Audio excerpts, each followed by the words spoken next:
आप सभी को वट सावित्री व्रत की ढेरों शुभकामनाएं। दोस्तों, आज के इस वीडियो में आप सभी वट सावित्री की सबसे सरल पूजा विधि देखेंगे।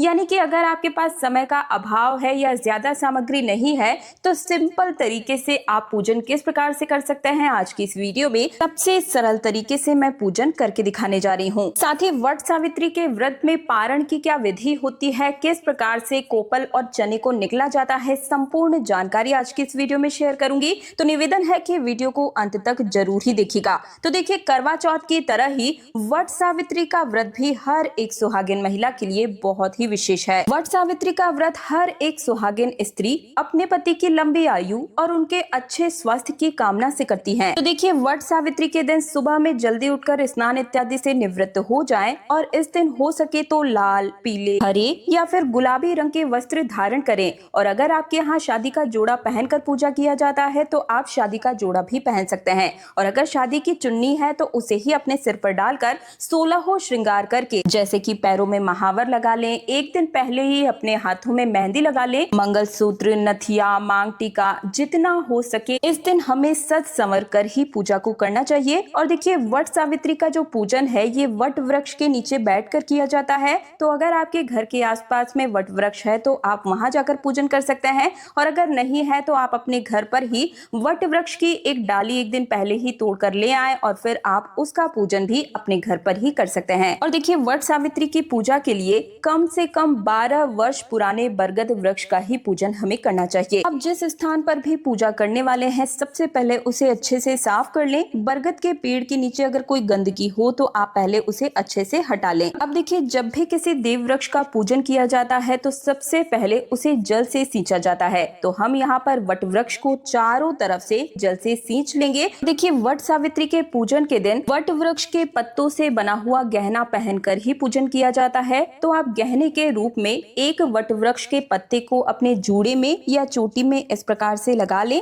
और फिर इसके बाद ही हम पूजा प्रारंभ करेंगे। देखिए, सबसे पहले वट वृक्ष को ऐपन लगाया जाता है। तो इस तरीके से देखिए, आप ऐपन से माता सावित्री और सत्यवान जी की प्रतिमा बना लीजिए। और अगर आप प्रतिमा नहीं बना सकते तो आप हाथों से 5 या फिर 7 थापे भी लगा सकते हैं। देखिए, प्रतिमा बनाने के लिए ज्यादा कलाकारी करने की हमें जरूरत नहीं है। आप हाथ, पैर, मुंह बस इस तरीके से प्रतिमा दिखाने के लिए इस तरीके से बना सकते हैं। यानी जैसा आपको आए वैसा आप बनाकर पूजन कर सकते हैं। आप इस तरीके से 5 या 7 थापे भी लगा सकते हैं। तो सबसे पहले हम गौर और गणेश की पूजा करेंगे। गौर गणेश बनाने के लिए आप मिट्टी से गौर गणेश बना सकते हैं, आप गोबर से गौर गणेश बना सकते हैं, या आप चाहे तो इस प्रकार से सुपारी के ऊपर में कलावा लपेटकर इनसे भी गौर गणेश बना सकते हैं। तो एक बड़ के पत्ते के ऊपर में हमने गौर और गणेश को विराजमान कर दिया है। अब सबसे पहले हम गणेश जी की पूजा करेंगे। गणेश जी को यहाँ पर हम रोली, हल्दी, अक्षत समर्पित करेंगे और इसके बाद में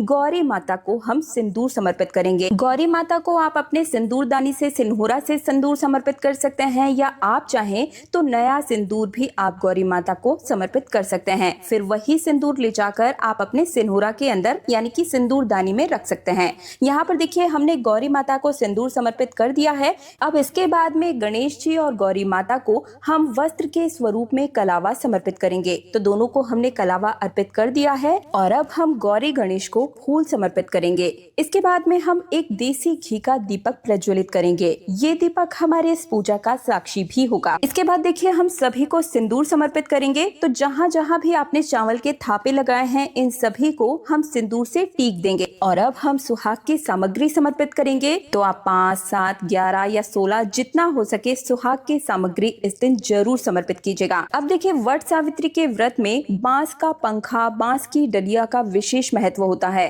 अगर आपको बांस का पंखा मिल जाए तो बहुत अच्छी बात है, ना मिले आप खजूर का पंखा भी समर्पित कर सकते हैं। तो इसके ऊपर भी हम ऐपन से थापे लगा देंगे और अब हम सभी को भोग समर्पित करेंगे। तो देखिए, वट सावित्री के व्रत में गुलगुले, पुए या फिर पूड़ी या इसके अलावा बरगदाही यानी कि वट वृक्ष के फल के आकार के जो पुए होते हैं इनका भोग लगाया जाता है।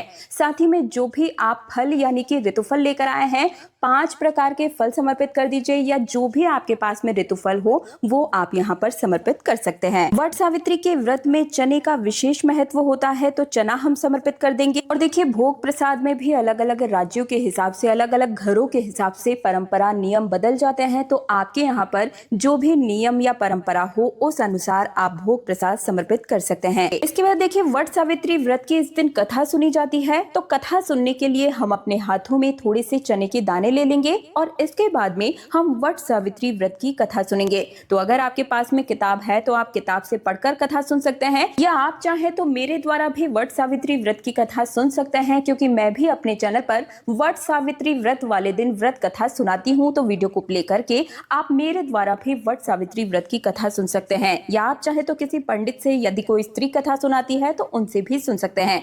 कथा सुनने के बाद में जो चने के दाने हमने अपने हाथों में लिए थे, इन्हें हम पेड़ के नीचे इस प्रकार से छोड़ देंगे। और अब हम वट सावित्री की परिक्रमा करेंगे। तो देखिए, वैसे तो 108 बार परिक्रमा का नियम होता है, लेकिन यदि किसी कारणवश आप 108 परिक्रमा नहीं कर पाते हैं तो फिर आप 5, 11 या 21 परिक्रमा भी कर सकते हैं। तो आप जितनी भी परिक्रमा करना चाहते हैं उतने चने के दाने गिनकर हम अपने हाथ में ले लेंगे, ताकि परिक्रमा की गिनती में कोई भी गड़बड़ ना हो। इस प्रकार से देखिए, कच्चा सूत को इस तरीके से हम इसमें लपेट देंगे, क्योंकि कच्चे सूत का कहीं पर भी गांठ नहीं होना चाहिए परिक्रमा के दौरान। इस बात का खास रूप से ध्यान रखिएगा। जितनी बार भी हम वट वृक्ष की परिक्रमा करते हैं उतने बार ही हम वट वृक्ष में पेड़ में सिंदूर इस प्रकार से लगाते जाते हैं और चने का एक एक दाना छोड़ते हुए चलते हैं। इस प्रकार से वट वृक्ष की परिक्रमा की जाती है। और परिक्रमा करते समय आप अपने मन ही मन में वट देवता से प्रार्थना करें कि हे वट देवता, हे ब्रह्मा विष्णु महेश, मैं आज के दिन इस व्रत को कर रही हूँ, आप मुझे सदा सुहागन रहने का आशीर्वाद प्रदान करें। जिस प्रकार से माता सावित्री ने आपके पेड़ का पूजन करके अपने सुहाग की रक्षा की, उसी प्रकार से मैं भी अपने पति की रक्षा कर सकूं और सदा सुहागन रहूं, सदा सौभाग्यवती रहूं, ऐसा आप मुझे वरदान प्रदान करें। तो इस प्रकार से हम वट वृक्ष से प्रार्थना करते हुए चलेंगे और अपनी परिक्रमा को पूर्ण करेंगे। परिक्रमा करते समय अगर आपका धागा परिक्रमा के दौरान बीच में खत्म हो जाए तो फिर आप उस धागे को वहीं पेड़ में लपेटकर छोड़ दें और चने के साथ अपनी परिक्रमा को पूर्ण करें।